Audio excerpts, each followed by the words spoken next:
Oke, Assalamualaikum warahmatullahi wabarakatuh. Hari ini kita akan belajar tentang sistem perawatan dan perbaikan engine. Yaitu kita fokuskan, hari ini kita akan belajar sistem perbaikan dan perawatan sistem pendingin coolant atau sistem pendingin air. Oke, kita langsung ke bengkel saja, oke?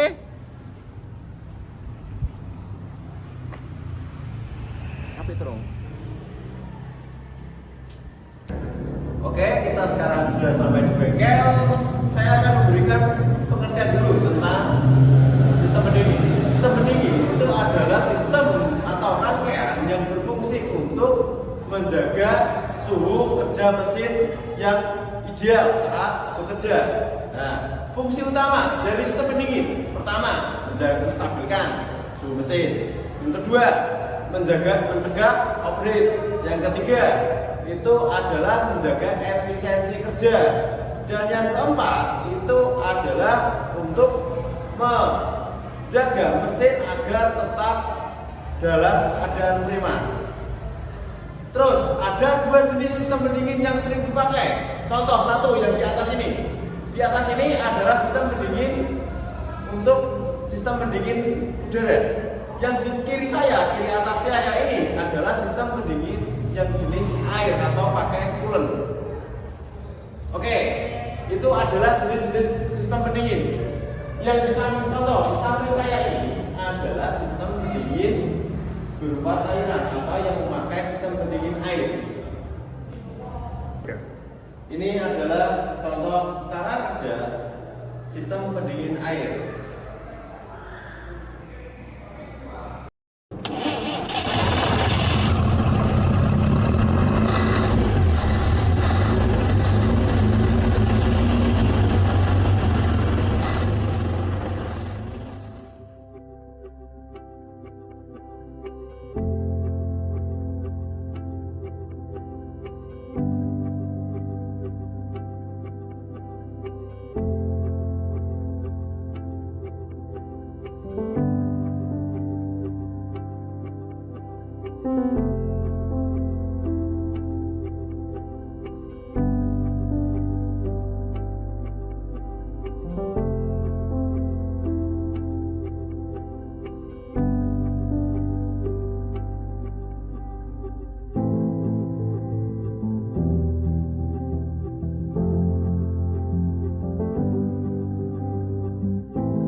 masuk ke komponen-komponen sistem pendingin cairan atau coolant. Yang pertama, komponen pertama adalah radiator. Kemudian komponen kedua ada reservoir tank.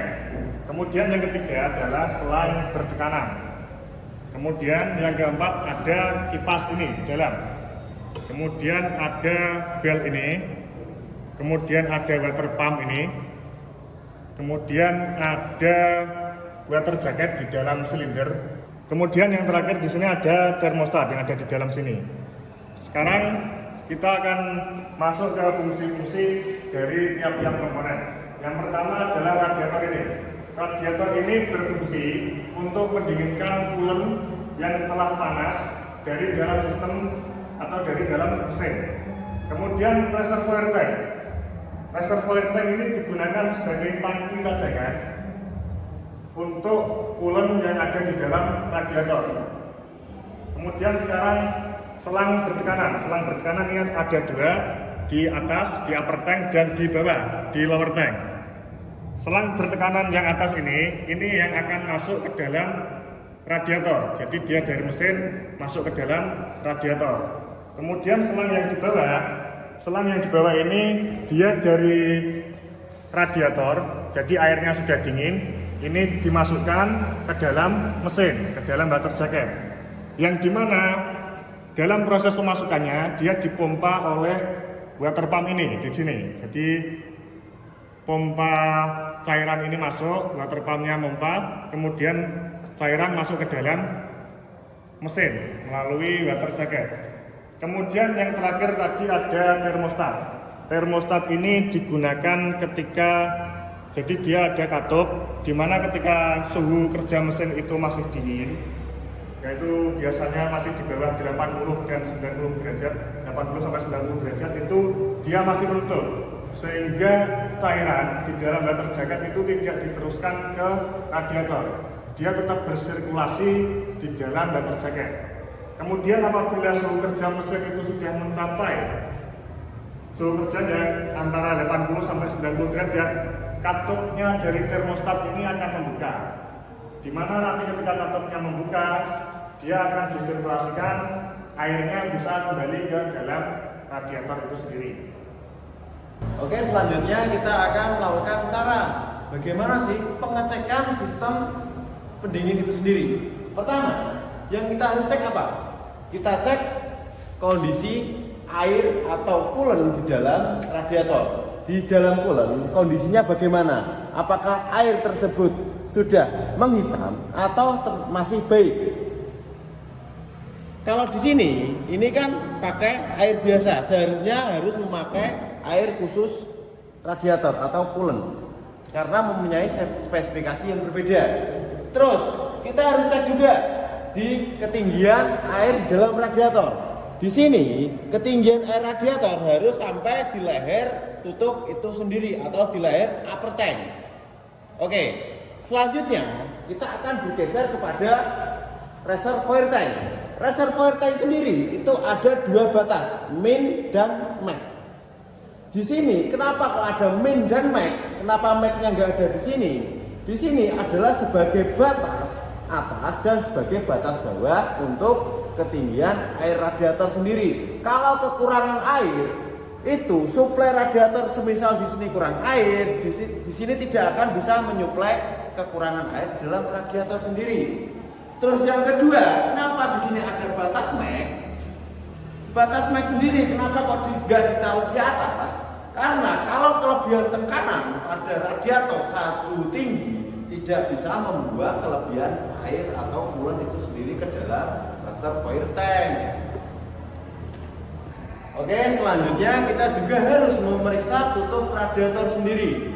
Karena tutup radiator sendiri ini adalah berfungsi untuk membuka katup, ada katup tekan dan ada katup vakum. Di sini ada juga karet. Kita lihat karetnya masih bagus, masih layak atau tidak di sini. Terus yang kedua, kita juga harus melihat apakah berfungsi dengan baik katup tekannya dan katup vakumnya, karena dia bertugas untuk kalau kelebihan tekanan pada radiator akan mengantarkan air ke reservoir tank. Sementara kalau kekurangan air radiator, tutup ini akan berfungsi untuk menyuplai karena katup vakum akan berfungsi dan menyedot air dari reservoir tank menuju ke radiator itu sendiri untuk menambah air. Selanjutnya kita juga harus memeriksa kebocoran. Bagaimana sih cara memeriksa kebocoran? Kita memerlukan alat apa? Contohnya saya pegang ini adalah alat untuk memeriksa kebocoran pada sistem radiator itu sendiri. Alat ini bernama radiator pressure gauge. Alat ini berfungsi untuk memberikan tekanan kepada sistem radiator dan melihat sistem mana sih yang bocor atau yang rusak pada sistem pendingin itu sendiri. Dan ada harus melihat di tutup ini ada namanya angka 0,9. 0,9 ini adalah batas tekanan yang bisa diterima oleh sistem pendingin itu sendiri. Biasanya setiap tutup itu memiliki nilai yang berbeda. Di sini angka 0,9 adalah untuk menunjukkan tekanan yang bisa diterima oleh sistem pendingin yang ada kita pakai sekarang ini. Oke, kita coba.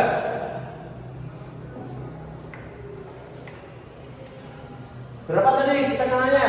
Tekanannya 0,9. Kita kasih tekanan 0,9. Kita lihat satuannya bar atau PSI. Kalau biasanya 0,9 adalah 0,9 bar.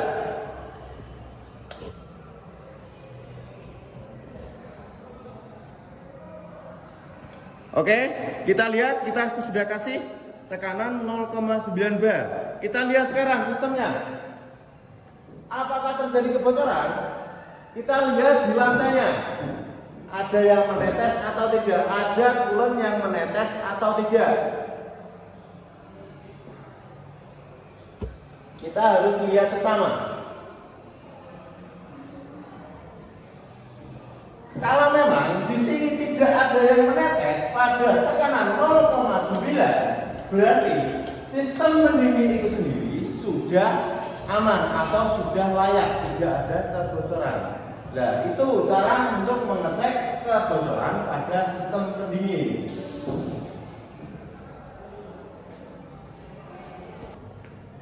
Bagaimana cara mengecek termostat itu berfungsi dengan baik atau sudah tidak berfungsi? Kita membutuhkan alat namanya termometer. Termometer ini berfungsi untuk mengetahui atau mengecek suhu. Dan yang kedua, kita membutuhkan air mendidih. Caranya bagaimana sih? Kok kita membutuhkan alat namanya termometer dan air mendidih? Caranya adalah ini. Termostat sendiri kita rebus ke dalam air mendidih tersebut. Dalam suhu berapa? Suhu kerja mesin tadi berapa? 90 sampai 100. Kita lihat.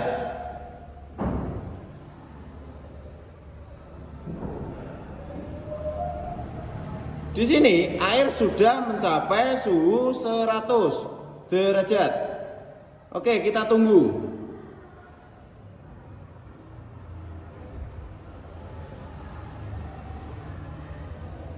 Nanti apakah termostat itu membuka atau masih keadaan tertutup? Kita lihat nanti. Kita tunggu dulu.